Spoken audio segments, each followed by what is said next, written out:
All right. I believe that everyone can hear me okay now. Now, switching the gears, I guess, into English. Happy Wednesday, everyone. My name is Alex Guarino. I'm a senior manager in our consulting practice at GEP. Today, I'm going to try to be very concise, very engaging at the same time. I know that we're hitting the lunch time. Our stomachs may start clicking and asking for the deserved break. But it's also true that it's very important to cover this very, very relevant topic, right? M&A activities have been wild. Last year, in the first quarter, this quarter compared to last year has slightly decreased, especially also in Germany. We had 36 main activities last year, 34 this year. But we do foresee an enhancement on the volume of the transaction and the engagements that are going to be this year. So, but before getting into the actual topic, just to get a sense on how much previous experience or exposure we might have had into this topic, just with a raise of hand, if anyone in the audience has been involved in the past few years or currently be involved in an M&A activity. Phenomenal. Okay. Then very interested in then eventually see or hear how the approach that we have utilized with our clients compares to the one that you might be implementing or you must have implemented in the past. So one of the key activities and keywords that we want to stress throughout the presentation is going to be transparency. When it comes to M&A activities, we don't want to end up in this scenario.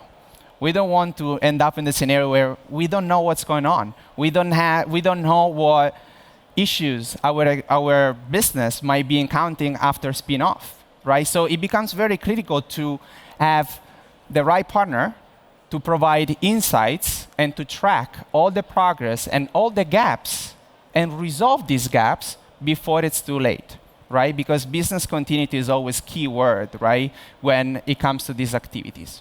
So just to contextualize all of this, we're going to be walking over one example, a case study that kind of consolidates the efforts that we have led with DuPont. DuPont, just to give you a little insight into the client itself, it's a major chemical company that has gone through one of the largest M&A activities within the chemical space in history with Dow. And through that, I'm going to be walking you over, in a nutshell, a few of the main areas that we need to take into consideration, as well as some of the main activities that we need to ensure we drive to ensure, again, business continuity. So just in a nutshell, a little background, the history of the merger. So DuPont gets created in 1802, and in 2007 goes into this huge merge with Dow, another extremely large player within the chemical space. So the nature of these M&A activities was quite intriguing. Why? Because two unique companies merged into one, and then they split up into three independent companies. So you can imagine a merge activities such this could have led to a lot of problems. So as I was mentioning earlier, it becomes critical to have a structured approach into what falls within pre-integration efforts and post-integration efforts. So having a PMO overview across all the critical pillars becomes essential. So we have basically the direct categories, indirect logistics, split up between operations and procurement, the shared services, which obviously often takes care of the operations, contracts, and IT. So those obviously you might be familiar since the majority of the audience has already been involved in this type of activity. So I believe that those are not of any surprise to you. But what becomes very critical, again, is to assign ownership across all these different pillars, and again, stress the importance of communication, cross-functional communication across all these different work streams, because that's the only way that we can ensure that we're going to be successful upon separation. Across all these different areas, indirect, I believe, from what we have seen, is the most challenging area when it comes to separations and knowledge transfer. So what was our approach? First of all, was critical to identify what gaps there were and ensure that we will identify the right POC who could address these issues before separations. And so what did we do? First of all, we ensured that we will pull in the same virtual room all different point of contact within the major areas of interest that involve knowledge transfer. So we would have folks that will represent insurance, accounts payable, IT, staff aug, all the major categories, all in the same virtual room to discuss all the fears and issues that across the sites they were hearing. Second of all, it was very important to have a tracking mechanism. And what do I mean by that? Well, we have developed a series of questions that we needed to ensure will be addressed and captured, was insights will be captured during site visits. Because what we wanted to ensure was that NewCo and RemainCo will be equally successful upon spin-off. But how do we track progress? How do we ensure that all knowledge and all documents that need to get involved are going to be captured? Well, we as GEP, we developed a tracking mechanism, the so-called KT app, where we basically would, first of all, capture, again, all critical areas that need to be included throughout knowledge transfer. To name a few, supplier communications, all the different RFP documents, critical or strategic decks. And we would assign ownership and clear visibility over all the parties involved. So step number one was to collaborate with all the tower leads to identify, obviously, whoever was supposed to be involved in such knowledge transfer. So we call them pitchers or senders of knowledge, or catchers, receivers of knowledge. So after having identified those, oftentimes, obviously, we need to ensure that they know what their role is going to be performing and involving. And once we have done that, that's when we onboard them into our knowledge transfer app. And thanks to that, we will be able to ensure a smooth knowledge transfer effort where we will be, again, capturing all the necessary knowledge and documents that we need to ensure that the new organization has before spin-off. As you can see, we will then periodically provide some reports to all leadership, naming CPOs, the CEO himself on a monthly basis, on how the overall KT is progressing. And obviously, we would also highlight whatever show blocker we might be experiencing and address them timely. So as a matter of fact, as I was mentioning earlier, we needed to assess the criticality of each gap that we were identifying. And overall, we have labeled all the, we assigned an urgency and a priority to all issues and gaps that we identified. And we identified 235 in this effort. And what it was critical for us, 36 high risk were basically plant shutdown, business disruption issues that could lead, again, to severe negative impact to the business. And we needed to ensure that we will cover those before spin-off. And we did. We were able to cover all of them. And all the remaining 199, well, that's what hypercare is used for. Hypercare, you might be aware, name convention might come in place here, but it's nothing but a period of time during which the two companies can still communicate to a certain, obviously not to as freely as they will do before, and to ensure that we fill out those gaps that are still present. Similarly to what we did for the pre-integration effort, a pre-separation effort, we would have a weekly cadence where we would assign and identify the owners of who could resolve such issues, because oftentimes the problems and the answers are within the same room, right? It's all a matter of having the right folks communicating, because you might know even better than I do, communication is at the base of everything, of every resolution, but also every problem. And that's what we're gonna get to it in a second. So we will start tracking all those issues on a weekly basis, who will solve them, how critical they were, and as a matter of fact, you will see that there was the overall effort was extremely successful. But where will we be able to address all of them? Well, no.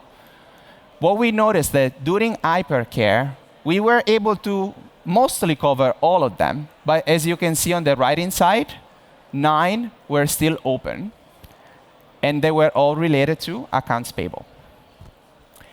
13,000 invoices with a past due of almost $200 million dollars we've been experiencing. So think about this, right? There is a merge, and usually mergers lead to synergy savings, great opportunities of working capital improvements, right? And we want to extend payment terms. But how are we supposed to do this? How are we supposed to ask suppliers to extend payment terms where we are not even paying them timely, right? Like, that becomes very, very tricky. But what was triggering these issues? Why was DuPont saying, no, we are paying on time? Why were the suppliers saying, no, you're not paying on time? Well, it all comes down to data, to expectation, to communication, internal and external. So what did we do? We collaborated with, basically served as bridge between procurement and finance. And basically we just heard them out. We tried to understand what the expectation from one group were, what the expectation from the other group were, and by listening to them, and we'll get to a second, by actually having them to physically meet and discuss what the expectation from each group were, we were able to address basically all these issues. So what did we do? First of all, we started giving a meaning to the actual data. What do I mean by that? At that time, we didn't even know what the actual payment terms were. We didn't know what our past due were, where the backlog was, what were the interdependencies. So by serving as bridge for, again, finance and procurement, we help them basically collaborate, and the level of collaboration has never been seen before, and then has led to an extreme benefit. What do I mean by that? You'll see on the left-hand side, there was a backlog of 72%, and it's 13,000 invoices. And basically, what did we do then? Well, we basically organized a workshop headquartered in Wilmington, in the US, in Delaware, where we basically went over, obviously a pre-analysis had been conducted, and we said, okay, these are the issues, these are the numbers, who owns what? That's as easy as it was. And we started assigning some level of ownership, but what was missing was that, as you know, there is an operational part, so like whoever processes basically the invoices, then there is the site, there is procurement, there is finance. So that's what we did.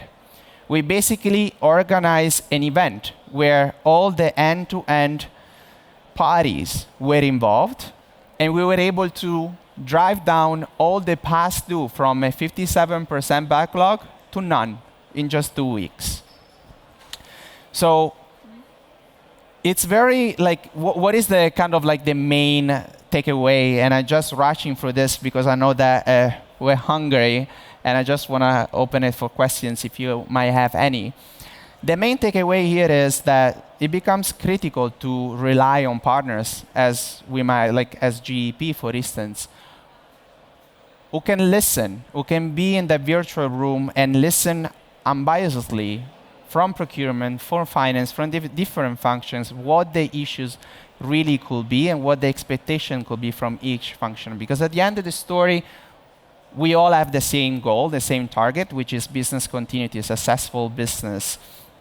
And with that in mind, efforts like this prove that communication is at the base of everything. And oftentimes what we have seen, procurement, finance, in this type of, like, on a day-to-day in the day-to-day operation oftentimes, but even more so in efforts like this, don't communicate properly. And that can result into very risky scenarios. This is kind of all for today. Alex Guarino here. Thanks a lot for your time, and happy to take any questions. Thanks, Alex. Thank you very much for your very deep insights into an M&A process. I think that was quite fascinating, actually, to see that. If you have any questions, please ask any questions. But I have one for Alex. Yeah? Based on your long-lasting experience in M&A situations, what do you think? What are the most important process improvements you could identify in procurement during an M&A process? Yeah, very interesting question. I mean, so what we have seen, for instance, just to better contextualize it to this example, once we identified all these issues, now like the time to actually trying to push for working capital improvement had come. But how can you do that? Like, obviously you want to own accountable your buyers or either your category managers, but a source of everything, in order to identify where the opportunities are and to have meaningful conversation with your suppliers, you need data. You need data, right? If you don't have data, those conversations are already difficult to do with data. Go figure without data. So first of all, you need to have a true source of data. So try to have a tool, which that's actually what we implemented at DuPont, that basically gives you a visibility over your current, so actual payment terms, and the payment terms that you have in your contracts, the payment terms that you have on SAP, the contracts that, like the payment terms that are actually being built by your suppliers. Because oftentimes what happens is that ideally, in a utopistic scenario, all these terms will be the same. But as you probably know better than I do, that's never the case, right? So what we had developed this tool that would provide visibility over this insights, as well as how all your volume of invoices are distributed across terms. So basically a series of insights that enable whoever will manage the negotiations to deal with better negotiations, and also for the leaders, CPOs, CFOs, to have a better visibility over my current payment terms and what are the working capital improvements that I can go after. Because actually there are two tools. The first, the accounts payable dashboard, which is actually what, under a qualitative standpoint, helps you identify the solution, like the opportunity, and then there is the so-called opportunity finder that helps you quantify the opportunity. If I were to move this specific category or supplier or the payment or all the contracts within a specific buyer or CM from X payment terms to Y at a cost capital of X. That's the working capital opportunity. So in a nutshell, working capital improvements is one. Working capital improvements, of course. Very good. Another question relates more or less to the soft facts of an M&A. And you talked a lot about teams which have to work together. Do you have any advice on how to compose these teams? Because not everyone is very happy when there's the news that there's going to be an M&A. Right, absolutely. I mean, it becomes critical to have this sort of collaboration with the tower leads, but like as well as with the buyers. It becomes very critical to provide the vision of what you're going after as clearly as possible across all levels. Because with the tower leads, obviously they care about a successful transition, right? But for the buyers, how much additional work will I need to do? Or what type of knowledge am I supposed to gather out of this effort? What will be my day, like my duties? What would my duties tomorrow be compared to today?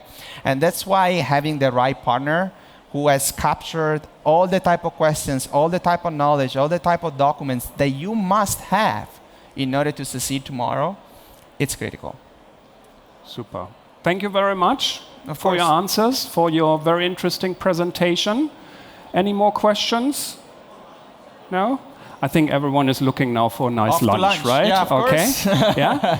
Sie kennen bereits die Gebiete, wo Sie jetzt Essen fassen können, sozusagen, ja, so wie heute Morgen auch. Das sind die gleichen. Vielen Dank nochmal, Alex, for your presentation. It was really nice. And nach dem Essen geht es um 13:30 Uhr hier an dieser Stelle mit spannenden Vorträgen weiter. Guten Appetit wünsche ich. Let's enjoy our lunch. Thank you all.